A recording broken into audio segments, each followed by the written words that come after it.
Start off and introduce yourselves to our site visitors. Yeah, wait, sorry. So I know, where should I be looking at anything? Either one. Okay, I'll just talk to you. Is that okay? That's Okay. fine. All right. I'm Keegan. I'm Harry. And we're Wild Cub.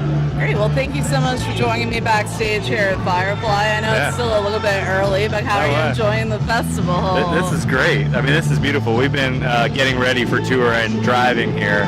And a bunch of the bands that we're friends with are on Instagram. We keep seeing their Instagrams of how crazy the crowds are here and how beautiful it is. So it's awesome to finally be here. Absolutely. I was just talking to another band about how these festivals have this feel of like summer camp for bands. Or like a reunion, you know? And it's like everybody's meeting up and like everybody you've toured with before. What's that like to kind of catch up with everybody? I think that it's fun because it's that, but it's also fun because it's like you get to go and be a nerd about music. Like for us, we spend so much time that you kind of lose scope of it, and coming to the festivals is fun because we can just go and like stand side stage and watch these bands play, and you kind of pick your we always like pull in and get the app and pick our 5 bands, and then we go and stand and kind of like, you know, whether it's like Bonnaroo or here, whatever the festival is, be like, all right, well, let's go catch Little Dragon and like stand and see how the hell they're doing whatever it is that they're doing. So it's cool in that way because you kind of get to revert back to being just a big fan of music and also discover it. I was like, we went to Bonnaroo last weekend just to kind of like, we weren't even playing.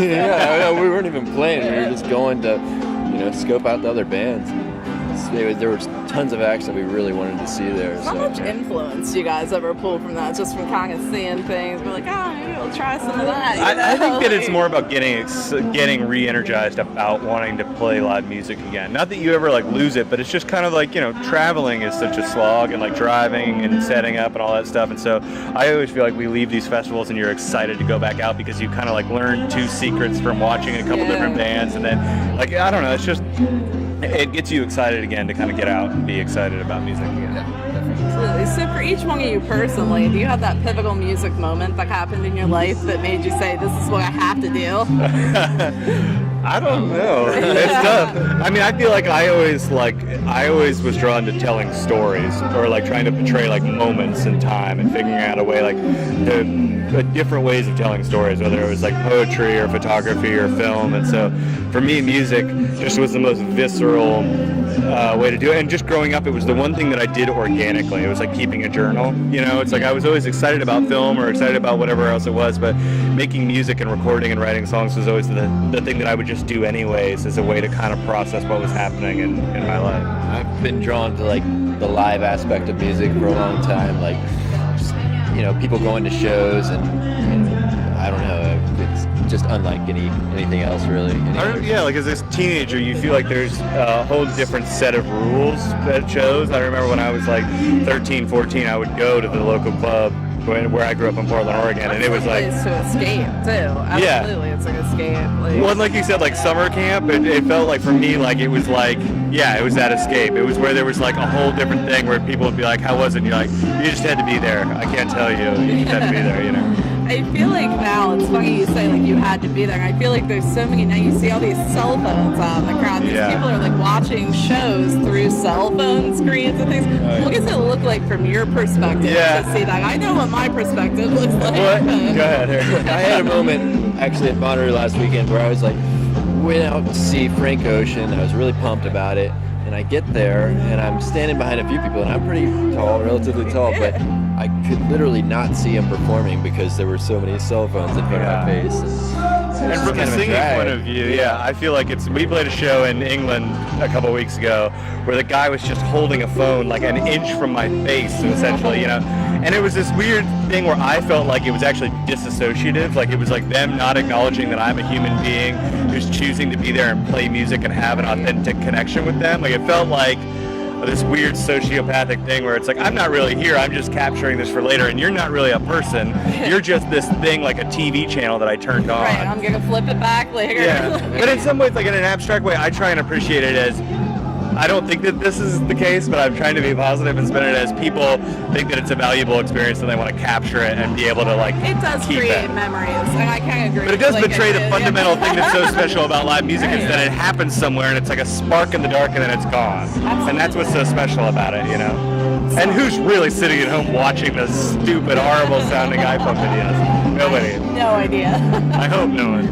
So back to what you were saying about the songwriting process and creating moments in time and storytelling. I'm always fascinated with that process because you can weave an entire story and evoke an emotion in a 3 to 4 minute time frame. Yeah. And like each song creates, like it takes the person to a different place. What goes into that with the band? I think that's why it was so, we kind of met because we were all floating around in Nashville doing different things. But I was kind of doing singer-songwriter stuff. So was Jeremy.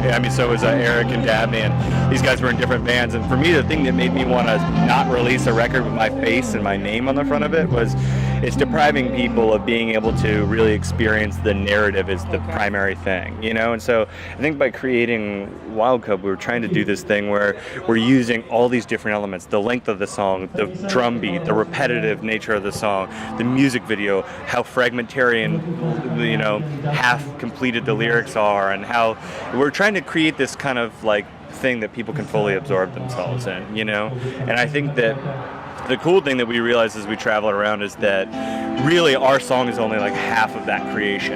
And that we're trying to create it as this thing that's only half completed for people so that they can bring their own experiences and their own memories and their own past relationships. And all we're doing is kind of like sparking these things for them. And hopefully that evokes those things. Like, well, I guess every time we meet somebody, we realize that although we created our version of the song, everybody who listens to the song and attaches to it kind of has their own version of the song, which is I heard it here and it like touched me in this way and this is how I hear the song, and all those different, like that's been the best treat of being able to travel for the last year and a half nonstop and get exhausted and worn out and all that stuff. I'm sure you get all different types of interpretations. Yeah. It's really cool though. It's way more interesting than anything we could have ever thought up in a studio when I first penned lyrics or we first recorded the bass lines to it, Are you ever surprised by what songs fans will gravitate towards and you maybe thought they would go a different direction and they really picked up on one or the other?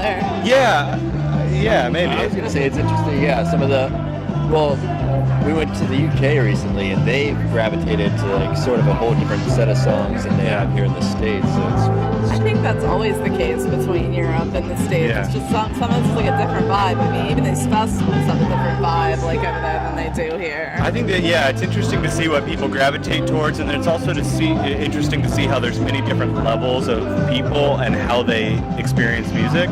There's people who hear the single on the radio and their entire iPod is only singles, and I'm not saying that that's a bad thing, but that's one type of way to listen to music. And then there's people who dig into the record and they like the one song that they know nobody else is going to like immediately, and that somewhere in the cross section of that is a really interesting audience to perform to. Very true. Well, I want to thank you guys so much for taking a few minutes to speak with me here. What is next on the horizon? Where can we find you after Firefly? We're going to be on tour all summer, doing a headline tour, and then we go out in the fall with another band supporting them. So we're going to be traveling a bunch. Nice. So how you guys pass the time on the road? It's got to be a lot of travel. A lot of NBA 2K14. Yeah, on my part, and we're trying to read. We're diversifying with a lot of books this time, and that's important. What else? Yeah, that's the biggest thing is figuring out how to be productive, because so much of your time, it's like that thing where when you're in the airport and you show up and suddenly your flight's delayed. Yeah. That is your entire life when you're on tour, because it's like, well, you load in, but then you have to wait till sound check, but then you have to wait till you play, but then you have to wait till everybody's loaded out, and then you go to the hotel. So I heard it's a lot of hurry up and wait. Hurry up and wait. It's a lot of iPhone time. Yeah. So you try and figure out how to use that time. Social media. Yeah. Yeah, totally. Great. Well, thank you guys so much. Thank you. Enjoy Firefly. Thanks.